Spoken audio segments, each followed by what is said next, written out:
আবার একটা নতুন টেক নিউজের সময় হয়ে গেছে। আর গত 7 দিন আমাদের পরিবারে কোনো রকম টেক নিউজ আসেনি। আমার তো এত খবরগুলো আপনাদের সাথে শেয়ার করার জন্য পেট গুড়গুড় করছিল। আর এমডব্লিউসি বার্সেলোনায় অনুষ্ঠিত হচ্ছে, আর সেখানেও বিভিন্ন ধরনের টেক প্রোডাক্ট লঞ্চ হচ্ছে, বিভিন্ন ধরনের টেকনোলজি নিয়ে কথাবার্তা হচ্ছে, সমস্ত কিছু টেক নিউজে কভার করবো। আর এই কদিন যে এমডব্লিউসি হবে না, আমিও প্রত্যেক দিন একটা এমডব্লিউসির ওপরে কিন্তু টেক নিউজ থাকবে। সো যারা টেক লাভার রয়েছে তারা অবশ্যই আগে লাইক করে দিন, নতুন হয়ে থাকলে সাবস্ক্রাইব করে রাখবেন, আর হ্যাঁ, টেক লাভার বন্ধুদের সাথে শেয়ারও করতে পারেন। প্রথমেই আপনাদের একটু সতর্ক করে দিই, যারা আপনারা জব খোঁজার জন্য লিঙ্কডইন ওয়েবসাইটটাকে ব্যবহার করেন বা প্রোফাইল রয়েছে, তারা কিন্তু একটু সাবধান। কারণ লিঙ্কডইনে বিভিন্ন ধরনের হ্যাকার এখন দেখা যাচ্ছে, যারা বিভিন্ন ধরনের ফেক জব আপনাকে অফার করছে। কিন্তু আপনি যখনই ওই জবের জন্য ইন্টারভিউ দিতে যাবেন, ফেস টু ফেস যখন ভিডিও ক্যামেরায় কথা হবে, তখনই আপনার ডিভাইসটা বা আপনি যদি ল্যাপটপ ইউজ করেন, ম্যাকবুক ইউজ করেন বা আপনার অ্যান্ড্রয়েড স্মার্টফোন, সঙ্গে সঙ্গে সেটার যে কন্ট্রোল হ্যাকারদের হাতে চলে যাচ্ছে। হ্যাকাররা চাইলেই আপনার যে সমস্ত পার্সোনাল ডেটা আছে সেগুলো তো হ্যাক করছে, পাশাপাশি ব্যাংকিং ডিটেলস দিয়ে আপনার অ্যাকাউন্টের টাকাও তারা তুলে নিচ্ছে। হচ্ছে কি, ইন্টারভিউয়ের সময় তারা বলছে যে এই অ্যাপ্লিকেশনটা ডাউনলোড করুন, আপনার ইনফরমেশন পুট করুন। আর আপনি জানছেন যে জবের ইন্টারভিউ যদি না দিই তাহলে হয়তো জবটা হবে না। সো যখনই এটা করা হচ্ছে তখনই হ্যাকাররা আপনার ব্যাংকের টাকা পয়সা নিয়ে গায়েব। সুতরাং সাবধান। অবশেষে আমেরিকা কাঁপানো টেসলা গাড়ি এবার ইন্ডিয়াতে লঞ্চ হতে চলেছে। টেসলার প্রথম কারখানা হতে পারে মুম্বাইয়ের বিকেসিতে। এমনকি এখন নতুন শোরুম খোলা হলেও পরবর্তীতে টেসলার যে সমস্ত গাড়ি সেগুলোর ম্যানুফ্যাকচারিংও কিন্তু ইন্ডিয়ার থেকে শুরু হতে পারে। কিন্তু এখনো পর্যন্ত ধোঁয়াশা রয়েছে টেসলার গাড়ির দাম কত হবে। তবে হ্যাঁ, অনেকেই ভাবছেন সেটার দাম হয়তো কোটি ছাড়িয়ে যাবে। কোটি না হলেও অন্তত 40 থেকে 45 লাখের মধ্যে কিন্তু ইন্ডিয়াতে টেসলার ইলেকট্রিক গাড়ি পাওয়া সম্ভব। আর টেসলার গাড়ি মানে সেটা ফুললি অটোমেটেড হবে, অর্থাৎ ইন্ডিয়ার যে ইভি রেভলিউশন সেটা কিন্তু আলাদাভাবে এখন চেঞ্জ হতে থাকবে। এবার আমরা সরাসরি এমডব্লিউসি বার্সেলোনায় পৌঁছে যাব। যাই হোক, সেখানে বিভিন্ন ধরনের টেক ইভেন্ট রয়েছে, প্রত্যেকটা কোম্পানি মুখিয়ে রয়েছে তাদের নতুন টেকনোলজিগুলোকে শোকেস করা। তার মধ্যে প্রথম রয়েছে রিয়েলমি এমন একটা স্মার্টফোন শোকেস করেছে যে স্মার্টফোনের ভেতরে বিভিন্ন ধরনের ডিএসএলআর এর মতো লেন্স অ্যাটাচ হচ্ছে। সেখানে আপনি 23 থেকে 35 এমনকি 50 mm এর লেন্স অ্যাটাচ করতে পারবে এবং তারপরে ছবি তুলতে পারবে। যদিও এখনো পর্যন্ত এটা কিন্তু কমার্শিয়ালি অ্যাভেলেবেল কবে হবে, কখন হবে, কত দাম হবে সেই সম্পর্কে কিচ্ছু জানা যায়নি। শুধুমাত্র তারা শোকেস করেছে, বিভিন্ন ধরনের আনবক্সিং ভিডিও এসেছে। আর এই ধরনেরই সেন্সার কিন্তু আগে শোকেস করেছিল Xiaomi তার 13 আলট্রা মডেলে। সো দেখা যাক এরপরে যদি এই ধরনের টেকনোলজি সত্যিই মানে স্মার্টফোন সেক্টরে আসে, স্মার্টফোন সেক্টর কিন্তু ডিএসএলআরকে শুয়ে দেয়। যাই হোক, এবার সরাসরি আমরা স্যামসাংয়ের খবরে চলে আসবো। স্যামসাং A36, A56 এই স্মার্টফোনগুলো লঞ্চ হয়েছে, সেই খবরে পরে আসছি। তার আগে বলে দিই, স্যামসাংয়ের S25 আলট্রা যে ফোনটার আমরা ফুল রিভিউ করেছিলাম, আই বাটনের লিঙ্ক আছে, একবার দেখে নেবেন। একদম আলটিমেট যে ফ্ল্যাগশিপ ফোনটার ক্যামেরা নিয়ে আমরা এত প্রশংসা করেছিলাম, ওই ফোনটার ডিএক্সও মার্কেট ক্যামেরা র্যাঙ্কিং এসছে 24th, মানে 24 নম্বর। তার আগে 23টা ডিভাইস রয়েছে, তার সেখানে গুগলের পিক্সেল রয়েছে, iPhone 16 Pro Max রয়েছে। সো ক্যামেরার জন্য ডিএক্সও মার্কেট র্যাঙ্কিং কিন্তু ভ্যারি করে। কোনো জায়গায় 4টে ক্যামেরা থাকলে তার হয়তো একটু বেশি পয়েন্ট আসবে, টেলিফটো ক্যামেরার একটু বেশি পয়েন্ট আসবে, মেগাপিক্সেল বেশি থাকলে সেখানে পয়েন্ট বেশি আসবে।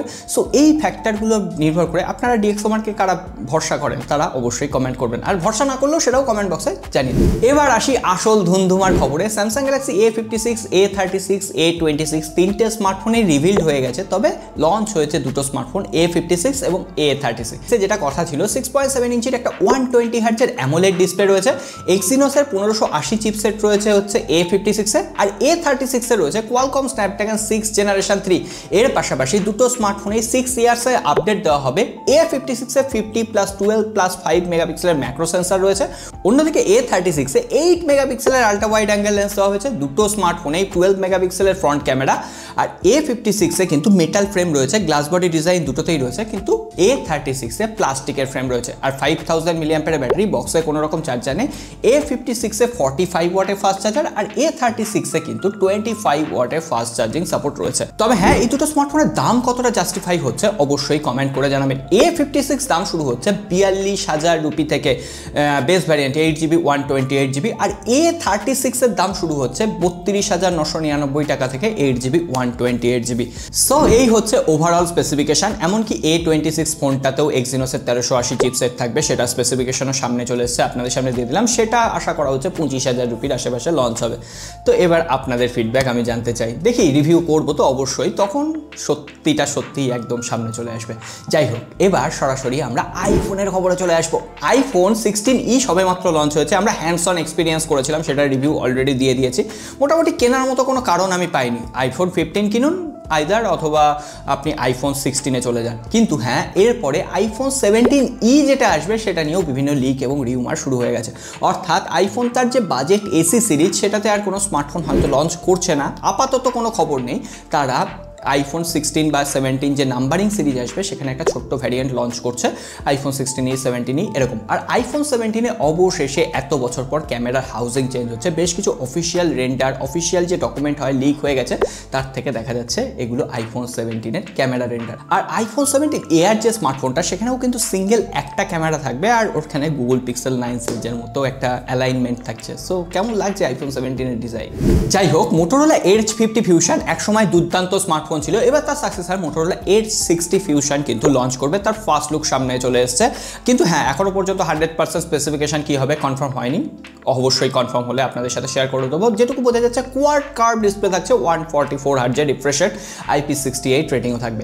এর পাশাপাশি যে খবরটা শুনলে আপনারা জাস্ট চমকে যাবেন, MWC-তে ইনফিনিক্স একটা ট্রিফোল্ড স্মার্টফোন শোকেস করেছে। এখানে যে ট্রিফোল্ড স্মার্টফোনটা দেখা যাচ্ছে সেটা কিন্তু কোনো রকম ফোল্ডিং স্টাইল নয়, সেটা হচ্ছে ফ্লিপ স্টাইল একটা ট্রিফোল্ড রয়েছে। এর পাশাপাশি যে হিঞ্জগুলো রয়েছে সেই হিঞ্জগুলো নাকি একেবারেই দেখা যাচ্ছে না।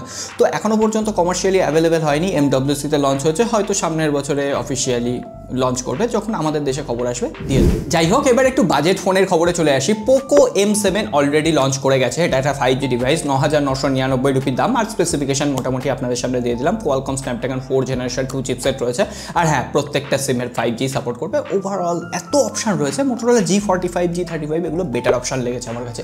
যাই হোক, ক্লিয়ার স্টক অ্যান্ড্রয়েড ইউআই।